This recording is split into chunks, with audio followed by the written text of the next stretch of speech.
সবসময় পরীক্ষা অংশগ্রহণ করলো।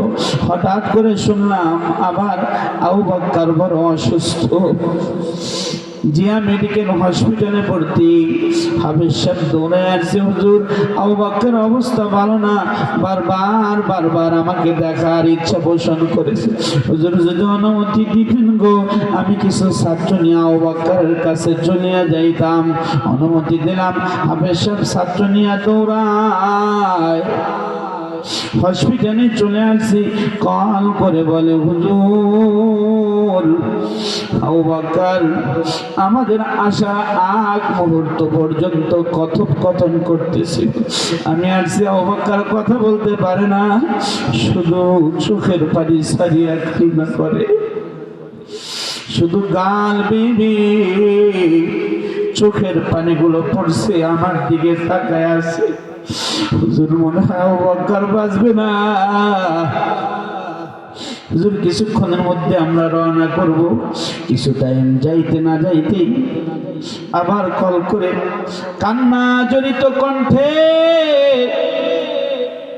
হাফেজ সাহেব বলে, হুজুর আবু বকর নাই, আবু বকর পৃথিবীর থেকে চলে গেছে।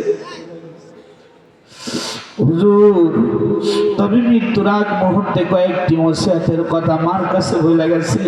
মা, আমি বুঝি বাঁচবো না, আমি যদি পৃথিবীর থেকে চলে যাই আমার খবরটা তুমি ওই সুবর্ণসারা মাদ্রাসায় যেখানে আমি পড়েছি পাশে কবরস্থান আছে, আমার সাথী ভাইদের পাশে আমি ঘুমাইতে চাই, আমি আমার ওস্তাদদের পাশে অবস্থান করতে চাই।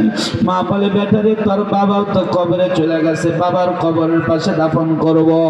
বলে না, তোর দাদার পাশে কবর, তোর দাদার কবরের পাশে দাফন করব। বলে না, আমি বাবার কাছেও থাকতে চাই না, দাদার কবরের পাশে আমি থাকতে চাই না, আমি আমার সাথী ভাইদের পাশে ঘুমাইতে চাই। যখন আবু বকরকে দাদার বাড়ি থেকে গোসল করাইয়া লাশটা সকালবেলা যখন মাদ্রাসা ময়দানে নিয়ে আসা হয়, ছাত্ররা চতুর্পাশে দাঁড়ায় হাউ হাউ করিয়া কান্না করে, ওস্তাদরা কান্না করে গো, চোখের পানি ছাড়িয়া কান্না করে,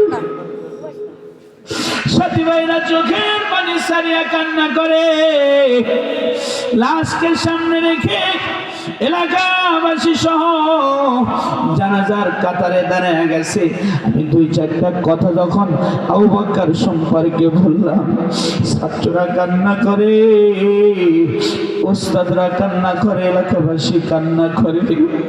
ও বড় আদওয়ালা ছাত্র ছিল, ওস্তাদদের সাথে বেয়াদবি সুলভ কোনো আচরণ করে নাই। বড় আদবের কারণে ওস্তাদদের দিলের মধ্যে সদমা লাগছে, ব্যথা লাগছে। আবু বকরের জানাজা শেষে দাফন করা হয়। সকালবেলা দেখি আর সাথী ভাইয়েরা কবরের পাশে দাঁড়ায় দাঁড়ায় হাউ মাউ করে কান্না করে, হাউ মাউ করে কান্না করে। এই তো বললাম কিছুদিন আগে ওর মা এক বস্তা চাউল মাদ্রাসায় দিয়ে কবর জিয়ারত করতে আসছে, বাবার কবরের, সন্তানের কবরের পাশে বসে চোখের পানি রাখতে পারে না, সন্তানের জন্য কান্না করে। এই যুবক যদি কবরে যাওয়া লাগে চোখের পানি